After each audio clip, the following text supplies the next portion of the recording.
Gak usah diceritain ke yang lain ya. Saya dulu muadzin waktu sebelum nikah tuh Pak. Aduh, kata orang adannya enak. Semenjak dipuji gitu nggak boleh ada yang adan lagi. Udah jelas nggak ikhlas. Nah suatu saat diuji tertarik ke seseorang ya. Jauh-jauh tuh saya pergi ke rumahnya karena rumahnya samping masjid. Duhur teh adan sengaja itu dengan harapan didengar calon mertua. Selesai adan kok nggak turun-turun. Ada pembantu lah, Bi, pada kemana? Oh Den, menuju keluar kota. Pulang itu mah nggak sholat duhur di sana. Hanya adan saja. Jelas itu nggak ikhlasnya.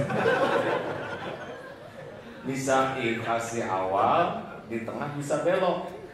Di tengah selamat, pulang belum tentu selamat. Selesainya belum tentu selamat. Pulang umroh, pulang haji itu bisa hancur tuh amal. Kalau jadi sum'ah, jadi cerita terus pamer amal, pengen kedudukan di sisi manusia.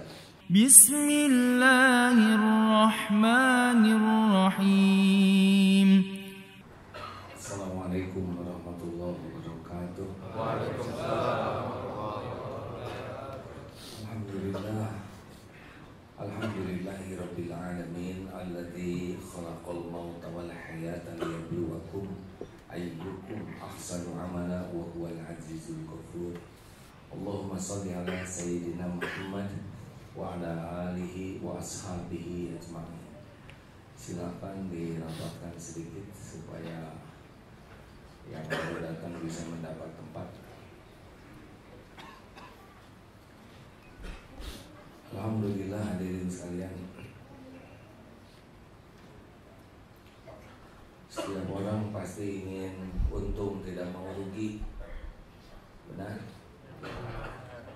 Tidak ada orang yang ingin rugi. Untung itu apa? Saya mohon izin mengulang kembali karena ini penting sekali. Untung itu ada di dalam surat Al-Asr. A'udzubillahi minasyaitonirrajim. Bismillahirrahmanirrahim. Wal 'asr. Innal insana lafi khusr illa alladziina amanu wa 'amilus shalihat wa tawassaw bil haqq wa tawassaw bis sabr. Satu, beriman.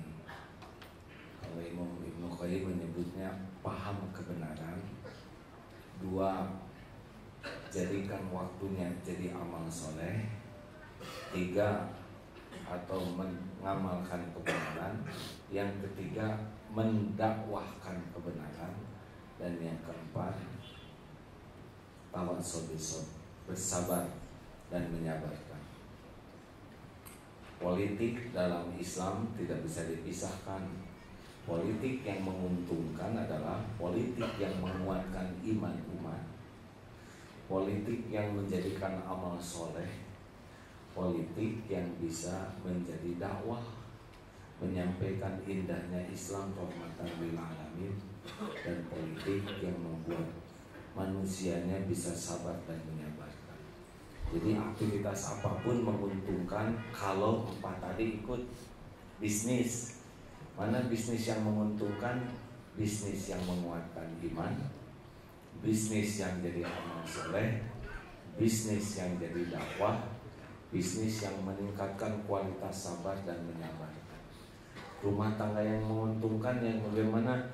Rumah tangga yang bisa menguatkan iman, rumah tangga yang jadi amal soleh, rumah tangga yang jadi dakwah, dan rumah tangga yang bisa meningkatkan kualitas sabar dan menyabarkan. Sudah, itu saja. Demikianlah hadirin sekalian. Iman, aman. Jadi bagaimana kau disebut beruntung dengan iman? Jelas, semakin kuat keyakinan ke Allah, semakin enteng hidup ini. Karena makin yakin ke Allah, akan bersandar kepada yang memiliki segala-galanya, yang menguasai segala-galanya, yang menentukan segala-galanya. Allah. Itu tenang. Tapi kalau kurang yakin ke Allah, pasti nih ya, sandarannya adalah selain Allah. Sedangkan yang disandarin itu cuma makhluk, udah pasti sengsara. Karena makhluk tuh nggak punya apa-apa, nggak memiliki apa-apa, nggak bisa menentukan apa-apa tanpa izin Allah. Jadi sebetulnya agak lebih sederhana. Makin yakin ke Allah, dunia berikut makhluk isinya mengecil. Makin kurang yakin ke Allah, maka selain Allah akan membesar. Sedangkan kata Ali bin Abi Thalib, semua kepahitan sudah kurasakan, dan tidak ada yang lebih pahit dalam hidup ini selain berharapnya hati kepada manusia. Makanya maaf saja, kenapa kita sering sakit hati? Karena sandarannya selain Allah. Kenapa sandarannya selain Allah? Karena kur'im, atau disebut kurang iman.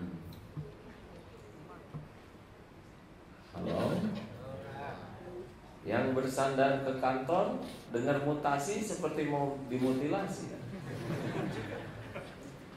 Dengar kata pensiun itu gebuk, karena merasa akan berkurang rezekinya.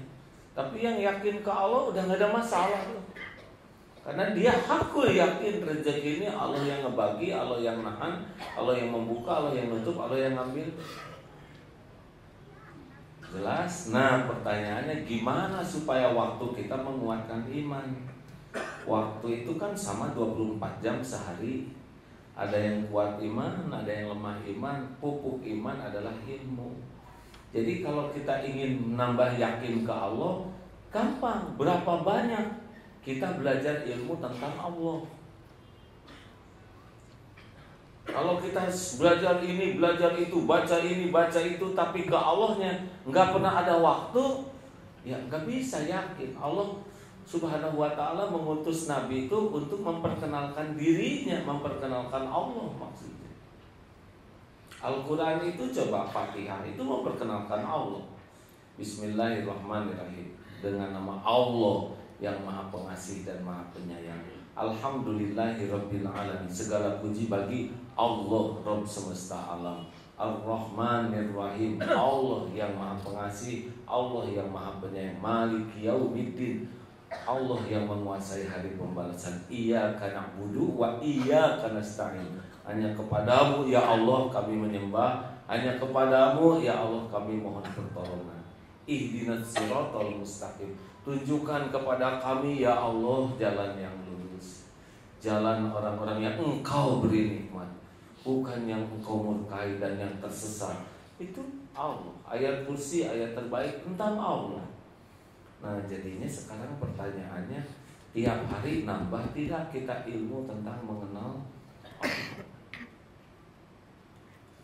Ini penting, belajar sholat itu penting. Tapi kalau nggak yakin ke Allah, sholat nggak khusyuk.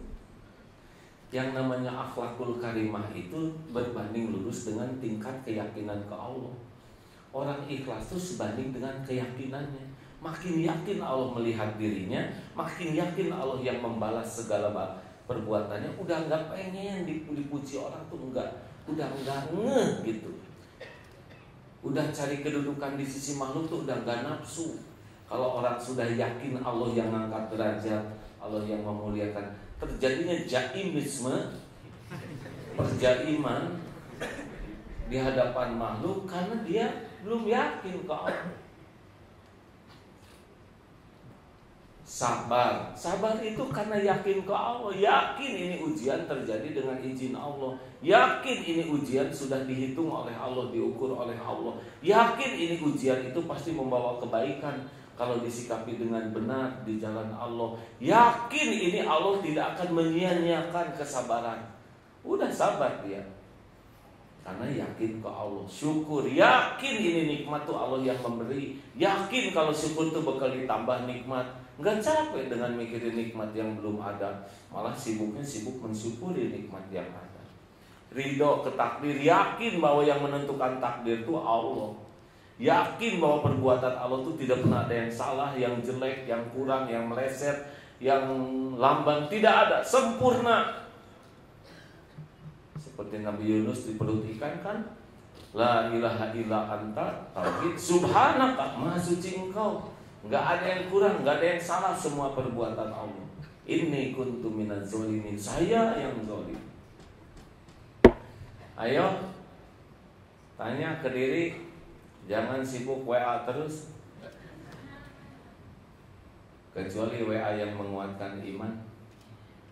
Kalau kira-kira ngerusak iman mah delete saja.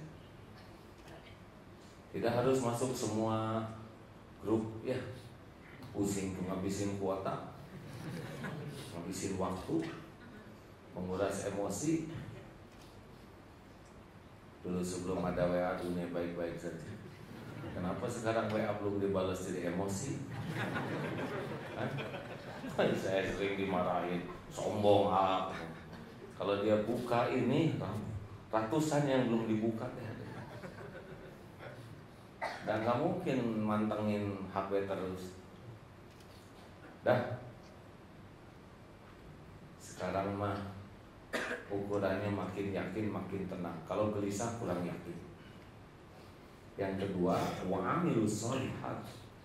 Sekarang niatkan semua aktivitas kita tuh jadi amal soleh. Karena mati itu cuma bawa amal. Bisnis adalah jawab hari. Bisnis adalah amal soleh. Ini uang mah gitu-gitu aja. Ini gitu aja lah kan kita udah tahu ya kan. Sekarang nggak punya, besok nggak ada, gitu-gitu aja. Asli gitu-gitu aja dunia. Saya udah agak lama nih di dunia ini. Tapi kalau oleh Pak Pohan usia berapa sekarang Pak? Rahasia ya. Saya udah 57 lebih, mau 58. Udah tahu gini-gini aja dunia mah nggak ada yang aneh. Yang aneh itu cuma satu, kita kok nggak ngerti-ngerti. Ada ada capek, lempeng aja. Yang penting mah jadi amal. Adanya jadi amal, nggak adanya jadi amal. Coba kenapa doa nikah? Gimana doa nikah teh? Allahumma barik lana. Doa nikah bagaimana? Barokallahu laka wa barokah alaika. 2 kali disebut berkahnya apa coba? Karena dalam rumah tangga tuh nggak akan selamanya menyenangkan. Ada juga yang nggak menyenangkan. Tapi dua-duanya membawa keberkahan. Apa itu berkah? Berkah itu kebaikan yang banyak. Berkah itu kebaikan yang langgeng. Itu ada tidak selalu dalam kesenangan. Bisa jadi dalam kepahitan, dalam kesempitan datang tuh keberkahan tuh. Makanya bagi kita sama aja. Dipuji, dicaci, ada, tiada, senang, susah, sehat, sakit. Bagi orang beriman tuh sama. Sama-sama ladang amal. Jelas? Oh, suami saya ini judes, ladang amal. Istri saya bawel, ladang amal. Mendingan dibawelin oleh istri daripada orang tetangga, benar. Dan mending istri bawel ke suami daripada istri bawel ke tetangga. Bisa berantem tuh. Kalau ke suami memang tempatnya dibawelin. Terima dengan lapang hati sebagai penggugur dosa. Karena ada tuh yang istri marah-marah, asalnya suaminya ikut marah, tapi lama-lama tenang aja. Ditanya kenapa, kata teman kamu kok tenang banget, istri segitu bawelnya. Gini ya, saya tuh asalnya sakit hati, tapi sesudah saya ingat bidadari di surga, nah itu didapatkan oleh orang yang habis dosanya. Nah saya dibawelin, ambil nih dosa, ambil nih. Target saya mau bidadari nggak pola di dunia ini. Pasti bukan dia begitu. Dosa. Hadirin sekalian, kalau diniatkan amal jadi ringan. Dagang harga sekian, dibeli tidak sesuai dengan harga jual, dan niatnya juga nolong orang jadi amal. Kita nggak dapat untung uang, tapi dapat membahagiakan orang, dapat membuat orang kemudahan. Itu kan amal. Kalau niatnya cari uang, nggak mau dimurahin harganya, karena memang targetnya untungnya uang. Tapi kalau untungnya amal, dikasihin juga nggak rugi. Jelas hadirin sekalian? Sudah pasti meninggal, nggak bawa apa-apa. Coba apa yang dibawa selain amal? Coba yang punya pabrik semen tanya, mau dicor bos kuburannya? Kenang-kenangan lah bos ya. Masa nggak ada yang dibawa semen sama sekali? Kepalanya aja dicor pakai ember. Asli hadirin. Ya saya mohon maaf, saya melihat waktu ayah meninggal, ya alhamdulillah saya menemani sampai saat akhir hayatnya. Terus meninggal itu, alhamdulillah lagi ngaji meninggalnya. Saya bersyukur sekali. Sesudah meninggal, itu semua benda-benda kesayangannya udah bukan milik beliau lagi. Arlojinya, jaketnya, baretnya, semuanya tidak ada kepemilikan lagi. Tabungannya udah pindah langsung. Pas meninggal udah nggak bisa memiliki lagi. Bagi-bagi. Padahal dulu nyari jaketnya setengah mati itu Pak. Tapi kalau udah meninggal lesas seketika tuh bukan milik. Yang dibawa aman. Makanya hidup mah jangan merasa untung dengan dunia. Untung tuh kalau jadi amal soleh. Urus anak, aduh ibu-ibu mah hamil, melahirkan, mempertaruhkan nyawa, siang malam ngurus bayi. Kalau nggak diniatkan jadi amal tuh nyeplos aja ya. Tapi kalau jadi amal, semuanya jadi bekal pulang. Nah amal itu syaratnya cuma 2, apa? Masa ngetawain gini jangan bikin emosi ya. Amal itu syaratnya. Itu saya lihat itu di video yang disebar itu, anak-anak ditanya rukun Islam ada berapa? Ada berapa? Pakai jilbab. Aduh, rukun Islam berapa ya? Percaya ke Allah katanya. Wah, itu mah rukun iman. Gak ada yang nyebut syahadat tuh. Saum. Itu pada pakai jilbab. Nah sekarang lebih penting lagi, syarat amal itu apa?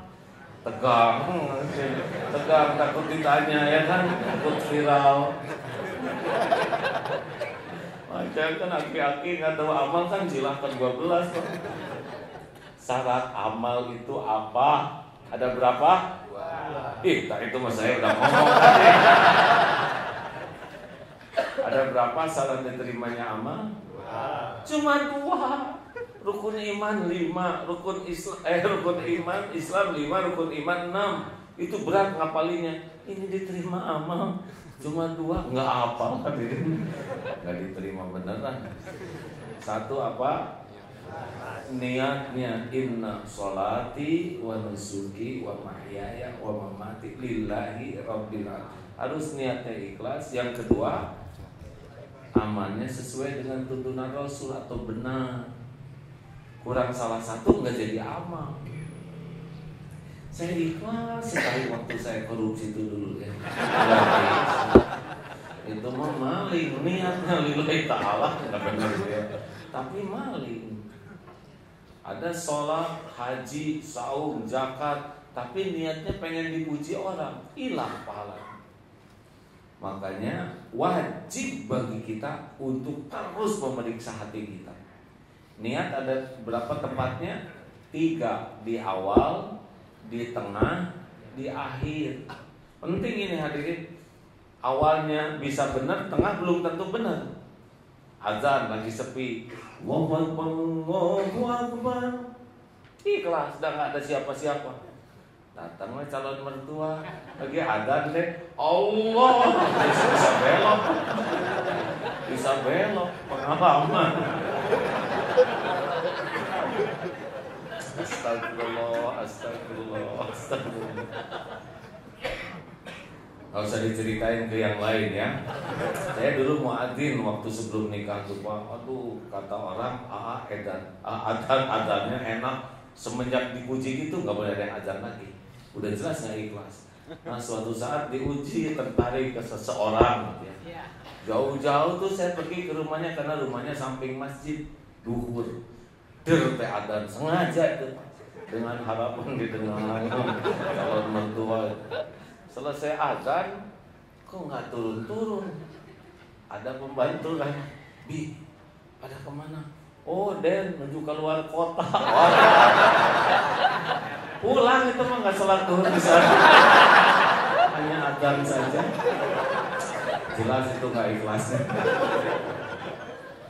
Bisa ikhlas di awal, di tengah bisa belok.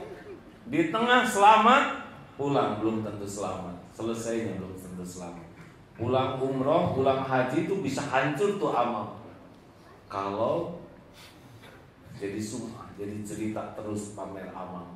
Pengen kedudukan di sisi manusia. Ini perjuangan hadirin untuk jadi orang ikhlas itu tidak sesederhana beramal. Ikhlas itu lebih halus di hati.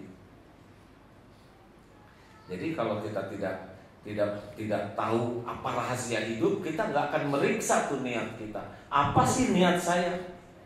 Apa niat saya jadi presiden? Itu harus ditanya ke calon presiden. Apa niat jadi cawapres? Apa niat jadi mubalik, penceramah? Oh nggak gampang ceramah kayak gini ngeluruskan niat. Karena nanti orang yang kedua dihisab dan masuk neraka itu ulama. Orang yang belajar agama dan mendakwahkannya, belajar Quran dan membacanya. Itu yang kedua tuh dihisab sesudah mujahid. Baru yang ketiga nanti dermawan yang dihisab.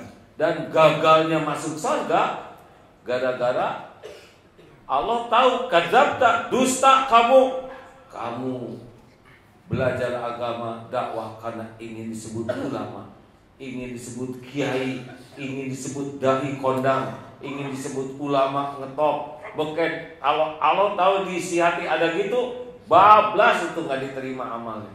Walaupun ilmunya luas, dakwahnya siang malam nggak diterima. Yang menentukan diterima tidak itu adalah Allah, dan Allah tahu isi hati setiap hambanya. Wah, untung dong kalau gitu saya nggak akan belajar agama. Itu lebih ngaco lagi.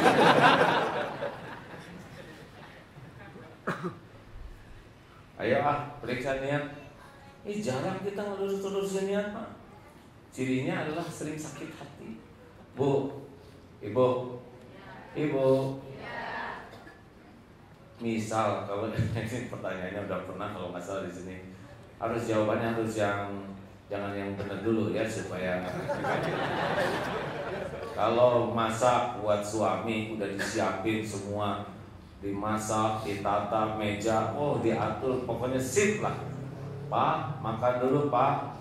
Maaf Bu, saya nggak ada waktu kali ini, saya harus cepat-cepat pergi, lain kali aja ya. Saya harus rapat sekali dulu. Pergi aja. Gimana perasaannya Bu? Jawab. Yang asli, jangan yang soleha. Yang asli. Jangan yang langsung soleha. Jawab Bu. Yang jujur, ini nilainya kejujuran loh ya. Sakit Bu? Sakit hati. Kecewa? Ibu jangan ngegagalin pertanyaan ini. Yang kira-kira udah soleha jangan jawab. Sedih, kecewa, jengkel, mangkel, kesel, kapok. Kenapa begitu? Itu teh ciri-ciri kurang ikhlas. Tapi ibu udah menang jujur ya, udah dekat ke ikhlasnya. Daripada ngomong gak apa-apa. Gimana gak apa-apa? Saya belum punya suami ya. Besar. Kita juga jadi lelaki jangan lebay hadirin. Capek bapak teh, capek bapak teh.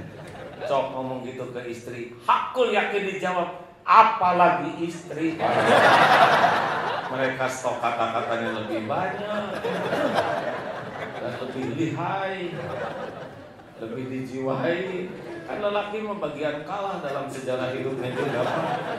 Nggak pulang dicariin, pas pulang diomelin, itu garis kita. Wah, terimalah. Tenang aja Ya, gimana saya nggak diakui jasa saya oleh suami? Enggak apa-apa, enggak apa-apa.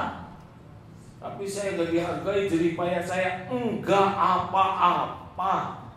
Yang penting diterima oleh Allah. Ada kalanya kita udah berjuang nggak diterima kasih, enggak apa-apa sama sekali. Itu adalah cara Allah melatih kita supaya lebih ikhlas. Coba untuk latihan ikhlas, kita berbuat baik, mana yang bagus untuk melatih diri? Kalau kita berbuat baik, diterima kasih atau tidak? Jawab hadirin, jangan bikin saya gak ikhlas. Kalau kita berbuat baik untuk meningkatkan kualitas ikhlas kita, diterima kasihi oleh orang atau tidak? Tidak tuh lebih menguatkan, lebih melatih. Kita berbuat lebih banyak, tidak dihargai, itu lebih mantap lagi. Kadang-kadang itu lebih bermanfaat bagi kita untuk meningkatkan kualitas. Jadi kalau kita berbuat nggak diterima kasih, aduh ini lagi latihan dari Allah. Tenang aja, ada waktunya kok. Ya, tenang. Nggak diterima kasih, nggak dihargai, nggak dibalas budi, nggak apa-apa, nggak apa-apa. Sama sekali tidak apa-apa. Asal Allah menerima. Jangan sampai dua-duanya enggak ya. Perlukah kita mengingat-ingat jasa baik kita? Perlukah kita mengingat jasa-jasa kita? Perlukah kita mengingat-ingat jasa baik kita? Jawabannya tuh kayak nggak nafsukin ya. Perlukah kita mengingat jasa-jasa kebaikan kita ke orang lain? Nah gitu lah. Jadi saya bahagia, saya sebetulnya nggak ngarep-ngarep ya. Tapi asal tiisen dunia. Perlukah kita menyebut-nyebut jasa baik kita ke orang lain? Tidak. Harus ikhlas jawabannya. Gak perlu, bawaannya sakit hati. Perlukah kita menunggu orang lain berterima kasih? Tidak. Tidak perlu, tidak perlu. Allah udah lihat kok yang kita lakukan. Perlukah kita menunggu orang lain balas budi? Tidak. Enggak. Anteng aja hadirin. Allah pasti melihat apa yang kita lakukan, pasti ada balasannya pada waktu dan bentuk terbaik menurut Allah Subhanahu wa taala. Kadang-kadang Allah menguji kita dengan orang tidak menghargai, tidak berterima kasih, ya nggak apa-apa. Itu adalah karunia Allah untuk menyempurnakan keikhlasan kita. Jangan risau hadirin. Allah Maha melihat semuanya dengan sempurna. Ada waktu-waktunya kok. Sok sekarang maksa cintai saya, cintai saya. Bawaannya enak hadirin. Gak bisa maksa orang mencintai kita, betul? Yang ngebulak-balik hati itu adalah Allah. Lempeng aja. Jadi kalau sebagai suami mah nggak usah berusaha keras agar istri mencintai dirinya, nggak usah. Jadi suami yang benar aja, yang disukai Allah, yang ikhlas, melakukan yang terbaik. Udah, nanti ada waktunya. Jadi istri juga gitu, nggak usah senang. Kenapa ibu senang? Demi suami agar tidak berpaling ke lain hati. Ibu khusus masuk pun suami sudah boleh senang niat untuk syukuri tubuh ini supaya sehat. Boleh kursus masak, boleh, tapi bukan supaya suami tidak berpaling, supaya suami nanti dipalingin betulan repot. Jangan karena makhluk, karena Allah aja. Sepakat? Yang ketiga, waktu itu adalah untuk dakwah, menyampaikan kebenaran, tawassul bil haq. Kita punya tanggung jawab dakwah hadirin. Di mana kita berada tuh, kita harus jadi bukti indahnya Islam. Dakwah tuh bukan ngomong kayak gini terus. Keluar dari sini, saudara-saudara sekalian, tunggu dulu. Pulang ke rumah bapak, ya ayyuhal kafirun. Wah, tunggu dulu. Dakwah terbaik itu adalah selaras antara perkataan, perbuatan, dan hati. Makin klik kata-kata, perbuatan, dan hati makin powerful. Dakwah yang kurang baik itu yang kata-katanya baik tapi hati dan kelakuannya nggak cocok, cepet jatuhnya. Kenapa suami susah menasihati istri? Karena istri sudah tahu padahal suami itu aja itu. Bu, kalian harus bertakwa kepada Tuhan yang lain. Nah, Pak. Ngepek Pak udah tahu modal lah.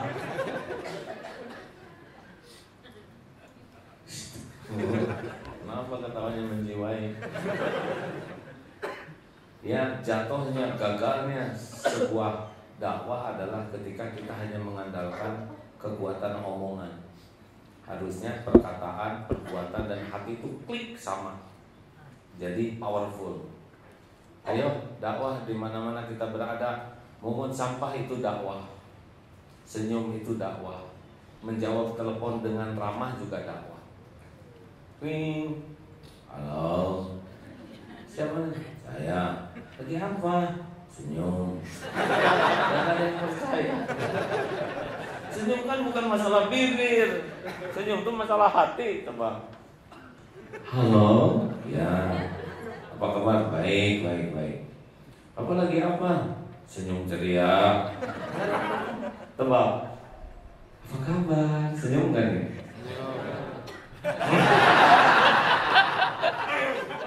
Bukan masalah bibir, Pak. Tapi lihat di Telkom itu ya, Telkom atau apalah yang bagian nerima telepon tuh, itu di tiap meja ada cermin. Saya nanya kenapa semua harus bercermin begini? Iya, itu yang customer service apalah yang operator itu. Jadi dia lihat sendiri wajahnya di cermin. Kalau kurang senyum, kerasa sama customernya. Luar biasa.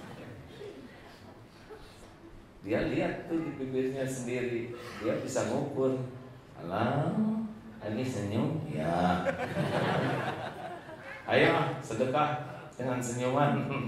Ada juga yang lihat kotak infak deh. Kamu lagi apa? Lagi sedekah.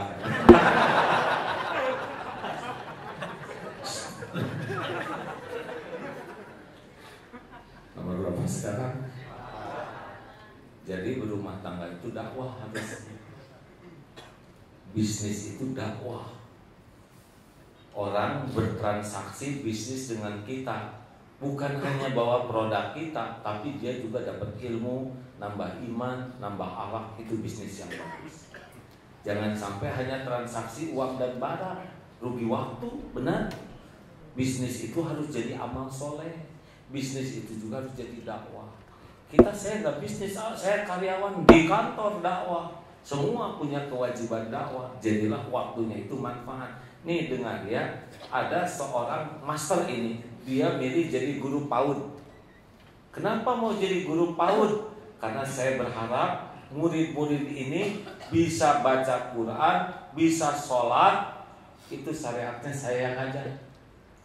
Karena sepanjang dia sholat terus, pahalanya ngalir tuh sama yang ngajarin. Enggak bisa dihitung dengan gaji guru PAUD. Gaji paling seberapa? Tapi tiap anak zikir, nyebut Asmaul Husna, baca basmalah, baca Quran, itu pahalanya ngalir kepada yang ngajarin awal. Makanya kalau jadi orang tua, kita sebetulnya jadi guru buat anak-anak kita. Jangan sampai yang lain, ya tapi kan bagi-bagi tugas, saya bagian melahirkan, guru bagian ngajar. Dasar banyak alasannya, terserah lah. Harusnya kita, anak bisa bismillah itu dari pelajaran dari orang tuanya. Jadi sepanjang bismillah ngalir juga pahala buat yang ngajarin. Dakwah itu keuntungannya itu.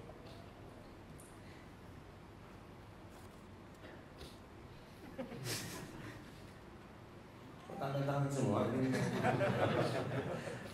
Terus kan terakhir, bahwa waktu yang kita jalani ini harus jadi riyadhah, sabar dan menyabarkan. Tadi waktu jadi apa? Meningkatkan iman. Waktu jadi amal soleh. Aktivitas kita jadi dakwah. Dan aktivitas kita harus bisa semakin membuat kita mengendalikan diri. Dengan hadirin sekalian, kenapa tawasul sabr? Karena semua masalah itu timbul karena kita tidak bisa mengendalikan diri. Semua dosa, masalah itu karena tidak bisa mengendalikan diri. Disebut sabar, arti sabar itu adalah menahan diri, mengendalikan diri. Jadi itu dilatih kita tuh dengan aneka kejadian, anak, suami, istri, tetangga, urusan ini, urusan itu, bisnis, itu tuh sarana riyadhah. Karena sabar itu hanya dimiliki bagi yang riyadhah, yang dilatih. Teori mah gampang, sing sabar atau kamu jadi orang tuh. Innallaha masabirin, tahu? Sabar jadi orang tuh. Nah, itu tahu teorinya. Ini juga lagi sabar Bu. Nah dua-duanya menang teorinya. Jadi harus menjadi program kita setiap waktu melatih kemampuan mengendalikan diri, mengendalikan mata, mengendalikan telinga, mengendalikan mulut, mengendalikan pikiran, mengendalikan amarah, mengendalikan syahwat. Pokoknya harus terkendali tubuh ini. Makin terkendali, makin mulia akhlak. Semakin tidak terkendali, jadi masalah. Oleh karena itu disebutnya tawasul bisabr. Jadi kita tiap hari, tiap kejadian. Alhamdulillah kemarin berangkat dari Bandung malam minggu, habis acara pada Isya, di jalan macet, sedang ngantuk, suara apa? Li, itu truk.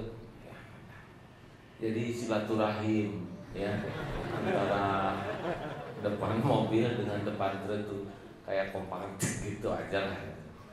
Apa yang kena bumper rusak ya udah emang udah takdirnya gitu. Kan lagi ceramah itu, jika kalau ditimpa satu musibah la taqul, janganlah engkau berkata law anni fa'altu kana kada wa kada. Janganlah mengatakan duh coba seandainya saya begini, pasti enggak begini. Itu tidak boleh. Tidak boleh seandainya untuk yang sudah terjadi. Coba tadi saya nggak pergi, pasti nggak tabrakan. Nggak bisa, udah tabrakan. Itu persis kayak benjol di jidat itu. Genteng jatuh kena jidat. Aduh, coba kalau nggak kejadian saya nggak benjol, nggak bisa. Saya nggak terima. Nggak mungkin, tanda terimanya udah jelas.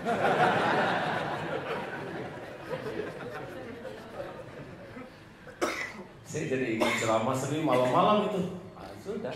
Sudah takdirnya. Ini penyok. Dilihat enggak, percuma.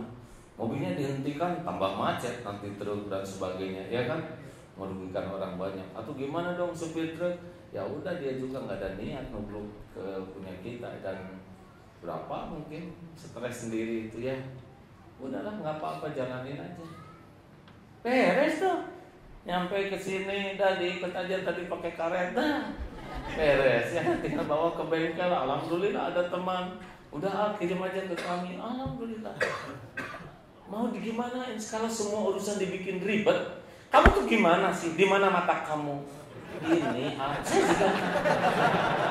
Kenapa makan nubruk truk? Siapa yang mau nubruk truk ya kan? Dengan tabrakan gitu aja, aduh supir tuh udah nggak enak hati, betul tidak? Kenapa harus dimarahin? Hah? Dia nggak ada rencana tuh nubruk truk, betul? Truk juga nggak ada rencana nubruk kita. Nggak ada yang punya rencana itu selain Allah. Jam sekian di sana jebret, kan biasa aja ya. Show must go on. Apa artinya?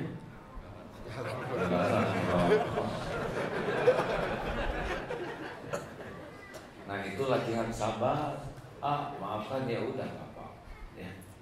Bismillahirrahmanirrahim.